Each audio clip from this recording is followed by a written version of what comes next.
Amigas e amigos, como era de se prever e eu comentei aqui, os bastidores desta operação da Polícia Federal chamada Carne Fraca, que atinge o mercado brasileiro de carnes, começam a aparecer. E o que a gente vê nos bastidores, nas coxias, por trás das cortinas, é meramente politicagem. Copiaram os métodos, o modus operandi da Operação Lava Jato em tudo. As ações espalhafatosas, midiáticas, os depoimentos atravessados, as deduções, as ilações, os grampos telefônicos. Passaram 2 anos, dizem, fazendo investigação para chegar a resultados pífios. Investigar uma empresa, assim mesmo, de qualquer jeito. Estão aí as contestações que começam a aparecer e eles não conseguem desmentir. Eles não conseguem apresentar fatos que se contraponham às informações que são apresentadas. A mídia trata a questão aí de maneira novelesca, transforma em novela mexicana, de acordo com as suas conveniências, porque a mídia é que faz, é que puxa essa politicagem toda. Um setor pende para o lado das empresas, outros para o lado da Polícia Federal. Não é porque existe uma lógica por trás de tudo isso. O capitalismo brasileiro tem as suas características de ser um capitalismo que viveu sempre encostado no Estado, sempre dependente do Estado. Uma discussão antiga que se faz sobre o desenvolvimento do Brasil, que se discutia muito isso nas décadas de 50 e 60 e que agora a gente tem dificuldades para retomar este debate do perfil do desenvolvimento brasileiro, do que foi a Revolução de 1930, das grandes estatais em setores estratégicos para fomentar o desenvolvimento do país, da nação. O que seria o Brasil sem a Revolução de 30, sem o Estado impulsionando o capitalismo? Possivelmente seríamos ainda uma grande nação rural, agropastoril. O desenvolvimento do Brasil tem características que precisam ser consideradas. E esta questão da empresa nacional, da tecnologia nacional, está inserida nisso. Faz parte do legado da Revolução de 1930. É diferente de se falar dos capitalistas brasileiros, que nunca tiveram um projeto de desenvolvimento, nunca tiveram uma visão estratégica do país, interesse estratégico, sempre se encostaram nas benesses, sempre viveram da sonegação de impostos, de caixa 2. E não é só esse setor aí que eles dizem agora que estão investigando. Tanto a Lava Jato quanto agora a operação aí da Polícia Federal. É porque esse é um setor vigiado por vários olhos, um setor estratégico da economia nacional, fundamental para a balança comercial, para o comércio internacional do país. E os outros setores que vivem aí completamente à vontade? O setor industrial, o setor comercial, os grandes supermercados, o setor de telefonia, o setor de comunicação, a mídia que controla esse setor aí de maneira monopolística, autoritária. Quem não foi vítima aí da telefonia, da questão da internet? Quem não foi vítima de uma forma ou de outra dos abusos desses grupos privados? É assim que funciona o capitalismo. Entre eles tem esses ajustes. Não podemos ser ingênuos de achar que os grandes conglomerados que atuam nesse setor não têm interesse nessa guerra política que eles travam entre eles. Que eles não estão por trás de tudo isso, que eles não estão por trás do golpe, da lógica do golpe. Eu já falei aqui em outra ocasião, não é de hoje, não é de agora que eu falo que a Operação Lava Jato é a vaca sagrada do golpe, dos golpistas. Sem trocadilhos. Porque não é de agora que eu falo, repito. Eles tentam empurrar a Lava Jato para cá, para lá e tal, mas ninguém toca nela. É intocável. Este Sérgio Moro é o demiurgo de uma nova era no falar deles.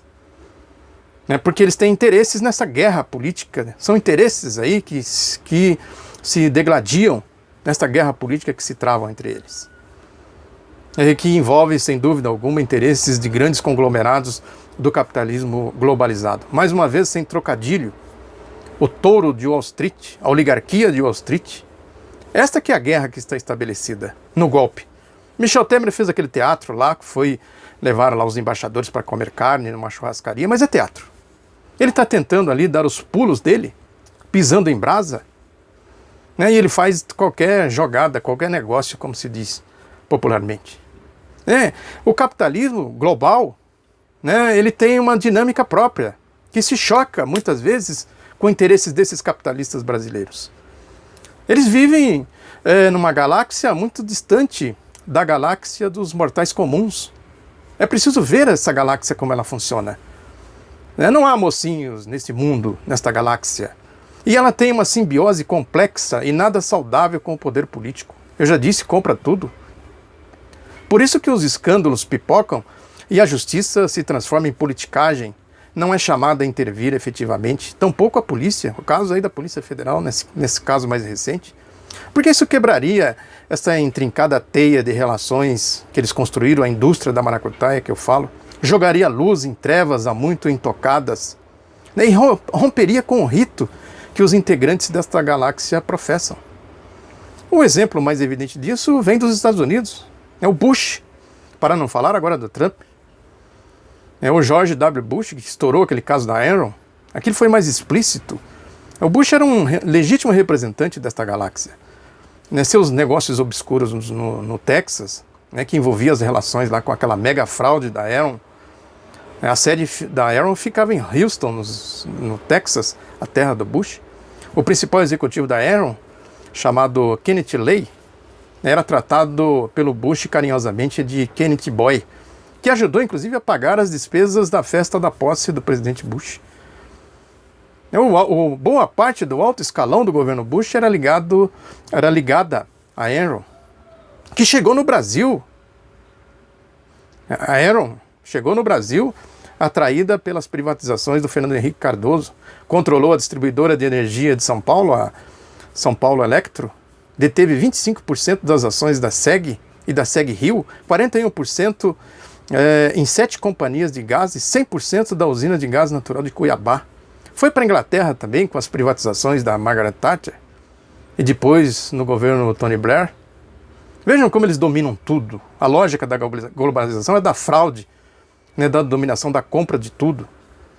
O Fidel Castro comentou esse assunto num evento da ONU, na Conferência Internacional sobre Financiamento para o Desenvolvimento, promovido pela ONU em Monterrey, no México, em março de 2002, que ele disse: a atual ordem econômica mundial se constitui num sistema de saque e exploração como jamais existiu na história.